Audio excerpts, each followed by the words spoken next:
ఆ ఇళ్ళ దీపం పథకం ద్వారా మీకు సిలిండరు గ్యాస్ పొయ్యి ఇస్తే 400లకు ఆ ఇళ్ళ సిలిండర్ ఉండే. ఆ ఇళ్ళ మీరు కట్టెల పొయ్యితో కష్టాలు అడవి బాట పట్టి కట్టెలు తెచ్చి వండి ఆ పొగ గొట్టం ఊది ఊది ఆ పొగ ఊపిరితిత్తులకు పోయి ఆడబిడ్డలు క్యాన్సర్ వచ్చి చచ్చిపోతుంటే వాళ్ళ కష్టాలను దృష్టిలో పెట్టుకొని గ్యాస్ పొయ్యి సిలిండర్ 400 రూపాయలకు ఆ ఇళ్ళు ఇచ్చారు. కేసీఆర్ గారు నరేంద్ర మోడీ గారు వచ్చి అది 1200 చేశారు.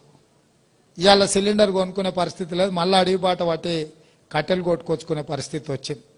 అందుకే తొందరలోనే మీ అందరినీ ఆ కష్టాల నుంచి బయటకు తీసుకురావడానికి 500 రూపాయలకే మీ ఇంటికాడ సిలిండర్ ఇచ్చే కార్యక్రమాన్ని, ఇవన్నీ కార్యక్రమాలు ఎందుకు తీసుకుంటున్నామంటే ఆడబిడ్డలను ఆత్మగౌరవంతో బ్రతికే విధంగా, ఆడబిడ్డలు మంచిగా ఉన్నప్పుడే ఇల్లు బాగుంటుంది. అందుకే పెద్దలు చెప్పిండ్రు ఇల్లును చూడు ఇల్లాలిని చూడు అని. ఇల్లు ఉండే విధానాన్ని బట్టి ఇల్లాలు ఆలోచన కానీ ఇల్లాలు విధానం మనకు అర్థమవుతుందని తొందరలోనే మీకు 500 రూపాయలకే సిలిండర్ ఇవ్వడానికి మన కోశాధికారి మన ఆర్థిక మంత్రి బట్టి విక్రమార్క గారు తొందరలోనే మనకు అనుమతి ఇవ్వబోతున్నాడు. తొందరలోనే ప్రియాంక గాంధీ గారిని పిలుచుకొని 1,00,000 మంది ఆడబిడ్డల్ని అందరం ఒక్క దగ్గర కూర్చొని ఈ 500 రూపాయలకే సిలిండర్ కార్యక్రమాన్ని కూడా మనం ముందుకు తీసుకెళ్దామని చెప్పి మీ అందరికీ నేను ఈ సందర్భంగా విజ్ఞప్తి చేస్తున్నా.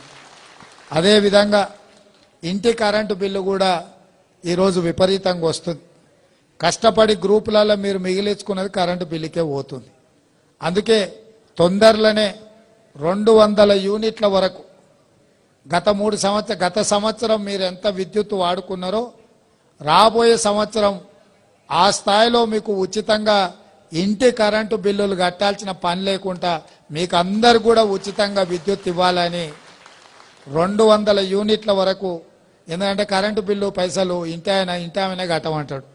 ఆయనకి ఏదన్నా వస్తే పోయి బెల్ట్ షాప్ కాడ ఇచ్చి వస్తాడు కానీ కరెంటు బిల్లు అయితే కట్టాడు. అంతేనా?